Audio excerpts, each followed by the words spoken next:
నిన్న కవిత అయితే దాదాపు 165 రోజుల తిహార్ జైలు జీవితం తర్వాత విడుదల కావడం జరిగింది. ప్రధానంగా ఢిల్లీ లిక్కర్ స్కామ్లో ప్రధానమైనటువంటి ఆరోపణలు ఎదుర్కొంటున్నటువంటి ఆమె నిన్న బెయిల్ రాగానే ఏదో కఠిన ముత్యం అని చెప్పేసి చాలా పెద్ద ఎత్తున ప్రచారం చేస్తూ ఉన్నారు. కానీ ఆమెకు వచ్చింది బెయిల్ మాత్రమే అనేటువంటి విషయాన్ని అందరూ కూడా గుర్తుపెట్టుకోవాలి. అది కూడా దాదాపు 5 నెలల 15 రోజులు 16 రోజులు అవుతోంది నేటికి. సో అన్ని రోజులు దాదాపు 165 రోజుల తర్వాత ఆమె బయటికి రావడం, నిన్న బీఆర్ఎస్ పార్టీకి సంబంధించినటువంటి కార్యకర్తలు కూడా పెద్ద ఎత్తున సంబరాలు చేసుకొని ఇష్టం వచ్చినట్టు వాళ్ళు ఏదో కామెంట్ చేస్తూ ఉన్నారు. కానీ నేను ఒకటి చెప్పదలుచుకున్నాను, ఢిల్లీ లిక్కర్ స్కామ్లో ఆమె పాత్ర ఉందనేది సుస్పష్టంగా తెలుస్తూ ఉంది. సో దానిలో భాగంగానే ఆమెను అరెస్ట్ చేయడం జరిగింది. విచారణలో భాగంగా చాలామందిని విచారించడం జరిగింది. సో ఆధారాలతో సహా కొన్ని విషయాలు కోర్టు సమర్పించినప్పుడు కూడా కొన్ని ఇది పొలిటికల్కి సంబంధించినటువంటి కేసు. ఇది ఏదో నార్మల్ ఫైనాన్షియల్ కేసు కాదు, ఇది పొలిటికల్ ఇన్ఫ్లుయెన్స్డ్ కేసుగా మనం చెప్పొచ్చు. అంటే పొలిటికల్ రిలేటెడ్ కేసు, ఇన్ఫ్లుయెన్స్డ్ అనే కంటే కూడా రిలేటెడ్ సంబంధించినటువంటి కేసు కాబట్టి ఇది ఎక్కువ రోజులు నిలబడదని మొదటి నుంచి కూడా నేను చెప్తా ఉన్నాను. సో మొత్తానికైతే గత నెలన్నరగా కేటీఆర్, హరీష్ రావులు పలుమార్లు ఢిల్లీకి వెళ్ళి ఒకవైపు నడ్డాను కానీ, ఒకవైపు బిఎల్ సంతోష్ని కానీ, మరోవైపు కొంతమంది మోడీకి దగ్గరగా, అమిత్ షాకు దగ్గరగా ఉన్నటువంటి సన్నిహితులను పోయి కలిసి వారి బాధను, వారి అన్నిటిని కూడా మొరపెట్టుకొని ఇక్కడ ఏ విధంగా తమ ఫ్యామిలీ ఇబ్బంది పడుతుందో మొత్తానికైతే వివరించి ఒక బెయిల్కి ఇవ్వడానికి గల బెయిల్కి కోసం చాలా పెద్ద ఎత్తున ప్రయత్నాలు జరగడం జరిగింది. సో అయితే దానిలో ప్రధానమైనటువంటి విషయాలు మనం అంటే ప్రధానంగా చర్చ జరుగుతున్నటువంటి సమాజంలో చర్చ జరుగుతున్న విషయాలను మీకు చెప్పేటువంటి ప్రయత్నం చేస్తాం. ఎందుకంటే చాలా రకాల అంశాలు తెరపైకి వచ్చినాయి. బీజేపీలో బీఆర్ఎస్ విలీనం అనేటువంటి ఒక ప్రధానమైన చర్చ జరిగింది. అదేవిధంగా అటువైపు కాంగ్రెస్ పార్టీకి సంబంధించినటువంటి ప్రస్తుతం నిన్న ఎన్నికైనటువంటి అభిషేక్ సింఘి వాదించడం, ఇలా చూస్తూ ఉంటే హరీష్ రావు, కేటీఆర్లు ఇద్దరు వెళ్ళి బీజేపీ తోటి కలిసి అనేక రకాలైనటువంటి ప్రయత్నాలు చేసినటువంటి విషయం మనందరూ కూడా తెలుసు. దానిలో ప్రధానమైన విషయాలు ఒకసారి మీకు చూపించే ప్రయత్నం చేస్తా. ముందుగా బీజేపీలోకి బీఆర్ఎస్ విలీనం అనేటువంటి ఒక ప్రతిపాదన తెరపైకి వచ్చింది. ఇది ఒక ప్రధాన కారణం అని చెప్పేసి అంటా ఉన్నప్పుడు కూడా మరి దీనిపై ఇంతవరకు అయితే క్లారిటీ అటు బీజేపీ నుండి రాలేదు, ఇటు బీఆర్ఎస్ నుంచి కూడా రాలేదు. ఈ ప్రతిపాదన ఎవరు తీసుకొచ్చారు అంటే ఇది హరీష్ రావు తన మీడియా తోటి కావచ్చు, లేకపోతే కొంతమందితో వ్యక్తులతో కలిసి మొత్తానికి ఈ ప్రతిపాదన తెరపైకి తీసుకొచ్చిండు. అది ఆ ప్రతిపాదనను కేసీఆర్ ముందు కూడా పెట్టి ఈరోజు పెద్ద ఎత్తున ప్రయత్నాలు చేయడం జరిగింది. అయితే ఇంకొక వైపు చర్చ ఏం జరిగింది అంటే ఇటు కవితను అప్రూవర్ కమ్మని చెప్పేసి అన్నారు. ఆమె అప్రూవర్ కాను అని చెప్పేసి చాలా స్పష్టంగా చెప్పడం జరిగింది. నేను అప్రూవర్ అయితే నా రాజకీయ జీవితం కొలాప్స్ అనేటువంటి కోణంలో ఆ చర్చ కూడా బలంగా జరిగింది అనేటువంటి విషయాన్ని మనం కూడా గుర్తుపెట్టుకోవాలి. అయితే దీనిలో అప్రూవర్ అయితే ఆమె ఖచ్చితంగా ఆ నేరం ఒప్పుకున్నట్టే. ఆ నేరం ఒప్పుకుంటే ఇక ఆమె రాజకీయ జీవితం కంప్లీట్గా కొలాప్స్ అయ్యేటువంటి అవకాశం ఉంటుంది. ఇటు బీజేపీ, ఇటు బీఆర్ఎస్, ఇటు కాంగ్రెస్, ఈ మూడు పార్టీలు కూడా మరి కలిసికట్టుగా కవితను రిలీజ్ కావడానికి పెద్ద ఎత్తున ఎవరి ప్రయత్నాలు వాళ్ళు చేసినది మనకు క్లియర్గా తెలుస్తూ ఉంది. అంటే ఒకవైపు బండి సంజయ్ ఏమో ఇటు అభిషేక్ సింఘ్వి ఎంపీ అవడానికి గల కారణం కావచ్చు, లేదా మిగతా విషయాలు కావచ్చు, ఇవన్నీ కూడా ఆయన వాదించే వెనుకల కాంగ్రెస్ హస్తం ఉంది అనేటువంటి కోణంలో బండి సంజయ్ ఆరోపణ చేస్తూ ఉంటే, ఇటు కాంగ్రెస్ నుంచి కూడా బీజేపీలోకి బీఆర్ఎస్ విలీనానికి ఇది మొదటి మెట్టుగా వాళ్ళు ఆల్రెడీ ఇద్దరు కుమ్మక్కయ్యారనే కోణంలో ఇటు కాంగ్రెస్ నుంచి కూడా విమర్శలు వస్తూ ఉన్నాయి. ఇటు బీఆర్ఎస్ నుంచి కూడా ఈ రెండు విమర్శలు కూడా ఖండిస్తూ వాళ్ళు కూడా స్టేట్మెంట్స్ కూడా ఇవ్వడం జరిగింది. అయితే మొత్తానికైతే నాకున్నటువంటి సమాచారం మేరకు ఖచ్చితంగా కేటీఆర్, హరీష్ రావు ఇద్దరు వెళ్ళి, అంటే ఒక్కరు వెళ్తే ఇక్కడ ప్రాబ్లం ఉండకపోవు. హరీష్ రావు ఫస్ట్ వెళ్తాడు, అక్కడ ఫస్ట్ వెళ్ళిన తర్వాత కేటీఆర్ వచ్చేసి నెక్స్ట్ వెళ్తాడు. ఇద్దరు కలిసి అక్కడ దాదాపు 3-4 సార్లు 1 వీక్ 10 డేస్ ఉన్నటువంటి సందర్భాలు ఉన్నాయి. సో అక్కడికి వెళ్ళి చాలామంది వ్యక్తులు కలవడం జరిగింది. ముఖ్యంగా నడ్డాని, బిఎల్ సంతోష్ని, అదేవిధంగా కొంతమంది వ్యక్తులను కూడా కలిసి తమ బాధను చెప్పుకున్నటువంటి సందర్భాలు ఉన్నాయి. సో అందుకే మొత్తానికి కవిత రిలీజ్ కావడానికి అదే ప్రధాన కారణమైంది. అయితే చాలామంది ఏమంటారంటే మొన్నటి వరకు, అంతకుముందు వరకు కూడా ఇటు కోర్టులలో జరిగినటువంటి వాదనలు మనందరం కూడా చూస్తాం. ఇటు సిబిఐ కోర్టులో కానీ ఇటు ఈడీ కోర్టులో కానీ అనేక రకాలైనటువంటి వాదనలు మనం విన్న తర్వాత సుప్రీంకోర్టులో కూడా వీళ్ళు బెయిల్ పిటిషన్ వేయడం జరిగింది. అయితే దీనికంటే ముందు ఒక స్టోరీ మనం చూస్తాం కదా. ఏంటంటే ఇక్కడ ఎవరు ఢిల్లీ డిప్యూటీ సీఎం ఎవరైతే ఉన్నారో మనీష్ సిసోడియా, ఆయన గత నెల రిలీజ్ కావడం జరిగింది. సో ఈయన రిలీజ్ అయిన వెంటనే ఈయన రిలీజ్ కావడంతో కవిత కూడా బెయిల్ వస్తుందని చెప్పి చాలామంది కూడా చర్చ జరిగింది. అయితే ఇందులో కేటీఆర్ చాలా స్పష్టంగా చెప్పింది, మీరు గుర్తుపెట్టుకోండి, కవితకు బెయిల్ వచ్చే వీక్ వస్తుంది, ప్లస్ గత 3 రోజుల నుంచి కూడా కవితకు బెయిల్ వస్తుందనేటువంటి కోణంలో చాలా పెద్ద సోషల్ మీడియాలో కార్యకర్తలందరూ కూడా పెద్ద ఎత్తున వాళ్ళు పోస్టులు కూడా పెట్టడం జరిగింది. అంటే దీని వెనకాల ఖచ్చితంగా ఒక పొలిటికల్ ఇన్ఫ్లుయెన్స్ జరిగింది అనేది చాలా స్పష్టంగా అర్థమవుతుంది.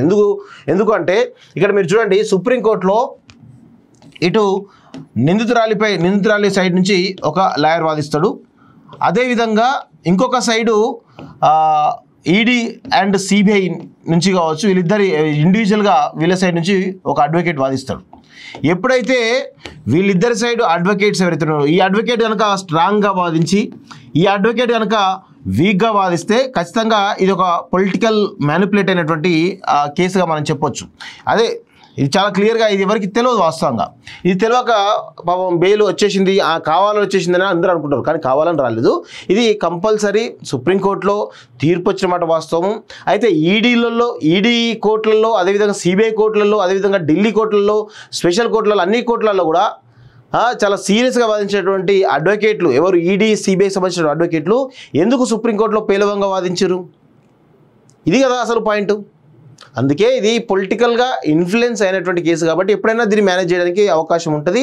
దీనిలో ప్రధానంగా కాంగ్రెస్ పార్టీని మనం దోషిగా చూడాల్సిన అవసరం ఉంది, అదేవిధంగా భారతీయ జనతా పార్టీని దోషిగా చూడాల్సిన అవసరం ఉంది, అదేవిధంగా ఇటు బీఆర్ఎస్ పార్టీ అయితే ఆల్మోస్ట్ తెలిసిన విషయమే. అంటే పొలిటికల్గా అందరూ కలిసి మొత్తానికైతే కవితను రిలీజ్ చేయడం జరిగింది అనే విషయం క్లియర్గా తెలుస్తూ ఉంది.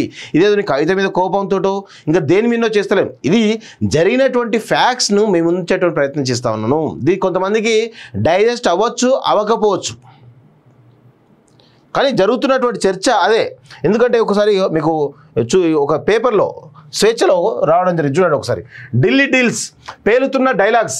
ఢిల్లీ లిక్కర్ స్కామ్ కేసులో కవితకు భారీ ఊరట, కండిషనల్ బెయిల్ ఇచ్చిన సుప్రీంకోర్టు, పాస్పోర్ట్ సరెండర్ చేయాలని కండిషన్, 10 లక్షల పూచికత్తు నిబంధన. ఢిల్లీ తెలంగాణలో బీఆర్ఎస్ సంబరాలు, పార్టీల మధ్య పేలుతున్న మాటల తూటాలు, కాంగ్రెస్ కృషి వల్లే కవితకు బెయిల్ వచ్చిందన్న బీజేపీ, ఇటు బెయిల్ అటు రాజ్యసభ సీటు అంటూ సెటైర్, సుప్రీంకోర్టు తీర్పుపైన అభ్యంతరాల అంటూ బీఆర్ఎస్ కౌంటర్, బీఆర్ఎస్ చీకటి బంధం బయటపడిందన్న కాంగ్రెస్, ఇంతకీ ఎవరితో కుమ్మక్కయ్యారు? అందుకే చెప్తాను, ఈ అన్ని రకాల వాదనలు ఉన్నాయి కాబట్టి ఇది ముగ్గురు కలిసి ఆడినటువంటి డ్రామా అని చెప్పేసి మనకు క్లియర్గా తెలుస్తూ ఉంది. బెయిల్ వచ్చినటువంటి నేపథ్యంలో కవిత జైలు నుంచి విడుదలయ్యారు. ఆ సమయంలో భర్త పిల్లలను చూసి ఆమె భావోద్వేగానికి గురయ్యారు. ఈ సందర్భంగా మాట్లాడుతూ, నన్ను ఈ స్థితికి తీసుకొచ్చిన వారికి తగిన గుణపాఠం చెప్తాను, వారిని ఎట్టి పరిస్థితులను వదలబోను, వారికి వడ్డీతో సహా చెల్లిస్తా, నేను కేసీఆర్ బిడ్డను, తప్పు చేసే ప్రసక్తే లేదు, రాజకీయ క్షేత్రంలో పోరాడతాను అంటూ కవిత కీలక వ్యాఖ్యలు చేశారు. కేటీఆర్, హరీష్ రావు ఇతర బీఆర్ఎస్ నేతలు కవితకు స్వాగతం పలికారు అంటూ చూస్తూ ఉన్నాం. సో దీనిలో చాలా క్లియర్గా చెప్పాలి, ఈమె అరెస్ట్ కావడానికి కారణము, ఈమెను ఢిల్లీ లిక్కర్ స్కామ్లో ఇన్వాల్వ్ చేయించడానికి కారణము, లేకపోతే ఈమెను రాజకీయంగా అనదొక్కడానికి కారణం కూడా కవితకు సంబంధించి ఇన్ని అవాంతరాలు ఆమె కలగడానికి కారణము కేటీఆర్, హరీష్ రావు, సంతోష్ రావు. ఈ ముగ్గురు చాలా ప్రధానంగా ఆమె రాజకీయంగా తొక్కడానికి చాలా పెద్ద ఎత్తున వాళ్ళ ఫ్యామిలీని పెద్ద ఎత్తున ప్రయత్నాలు చేసినది సుస్పష్టంగా అందరికీ అర్థమవుతుంది. ముఖ్యంగా కేటీఆర్ ఆమె ఓటమిలో, నిజామాబాద్లో ఎంపీగా ఓటమిలో కేటీఆర్ ప్రధానమైనటువంటి పాత్ర పోషించింది. ఎందుకు అంటే ఒకవేళ కవిత కనుక మళ్ళీ ఎంపీగా గెలిస్తే ఢిల్లీలో పాగా ఇస్తుంది, ఇక నాకు చాలా ఇబ్బందికరమైన పరిస్థితులు వస్తుందని చెప్పేసి 2019లో ఈమె ఓటమిలో కారణమైండు కేటీఆర్ అనేది చాలా స్పష్టంగా తెలుస్తూ ఉంది.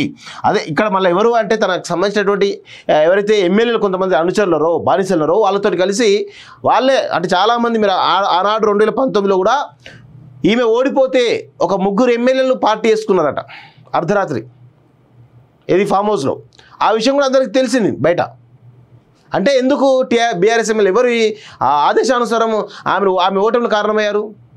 అప్పటి నుంచి కూడా కేటీఆర్ ఈమెను అనగదొక్కడానికి చాలా పెద్ద ప్రయత్నాలు చేస్తూ ఉన్నాడు. సో ఢిల్లీ లిక్కర్ స్కామ్ విషయంలో కూడా ఆమె ఢిల్లీ లిక్కర్ స్కామ్ సంబంధించినటువంటి దానిలో ఆరోపణ వస్తున్నటువంటి పరిస్థితిలో ఆమె పైన ఇంతవరకు ఎప్పుడు కూడా, అప్పుడు ఢిల్లీ లిక్కర్ స్కామ్ 2 సంవత్సరాలు సాగుతున్న తరుణంలో కేటీఆర్ ఒక్కసారి కూడా ఆ కేసును ఏ విధంగా బయటపడతామని ఆలోచించినటువంటి దుర్మార్గం. ఎందుకంటే ఆమె జైలుకు పోవాలి, ఆమె రాజకీయంగా ఇబ్బందులు పడాలనేటువంటి కోణంలోనే ఆయన చాలా పెద్ద ఎత్తున ప్రయత్నం చేసిండు.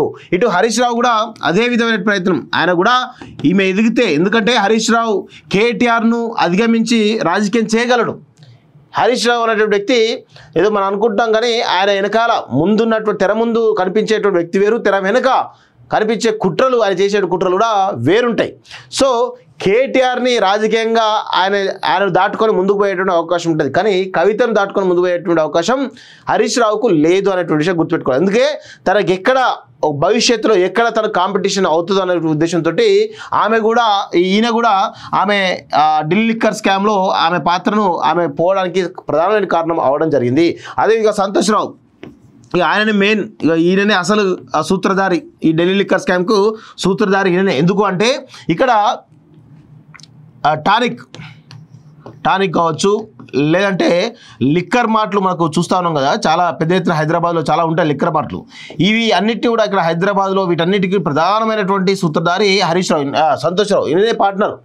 సో మనం హైదరాబాద్లో ఇంత పెద్ద ఎత్తున లిక్కర్ బిజినెస్ చేస్తున్నాం కదా, అక్కడ ఢిల్లీలో లిక్కర్ స్కామ్ ఏదో ప్రపోజల్ జరుగుతుంది కదా, నువ్వు అక్కడికి వెళ్ళి ఆ ఢిల్లీ లిక్కర్ స్కామ్కి ఎలా ఢిల్లీలో కాంటాక్ట్స్ ఉన్నాయి కాబట్టి, నువ్వు ఆమ్ ఆద్మీ పార్టీతో కాంటాక్ట్స్ ఉన్నాయి కాబట్టి నువ్వు వెళ్ళి అక్కడికి వెళ్ళి ఆ ఢిల్లీ లిక్కర్ స్కామ్లో ప్రధానంగా నువ్వు పాత్ర పోషించంటే, అక్కడ వీళ్ళందరినీ ఎవరైతే ఢిల్లీ లిక్కర్ స్కామ్ పాలసీ విషయంలో పెద్ద ఎత్తున ఆమె ఇన్వాల్వ్ అయ్యి ఆ డ్రాఫ్ట్ రూపకల్పనలో కూడా ఆమె పాయింట్స్ కొన్ని ఉండడం జరిగింది. ఆ తర్వాత పెద్ద ఎత్తున ప్రైవేట్ వాళ్ళకు మద్యం సప్లై, అంతా గవర్నమెంట్ హ్యాండ్ ఓవర్లో ఉండే, ఆ తర్వాత ప్రైవేట్కి సంబంధించినటువంటి మద్యం దుకాణాలకు సంబంధించినటువంటి దాంట్లో లైసెన్స్ తీసుకోవడంలో ఆమె చాలా కీలక పాత్ర పోషించింది. దీని ద్వారా ప్రభుత్వ ఆదాయానికి 145 కోట్ల రూపాయల ప్రభుత్వ ఆదాయానికి గడ్డిపడింది.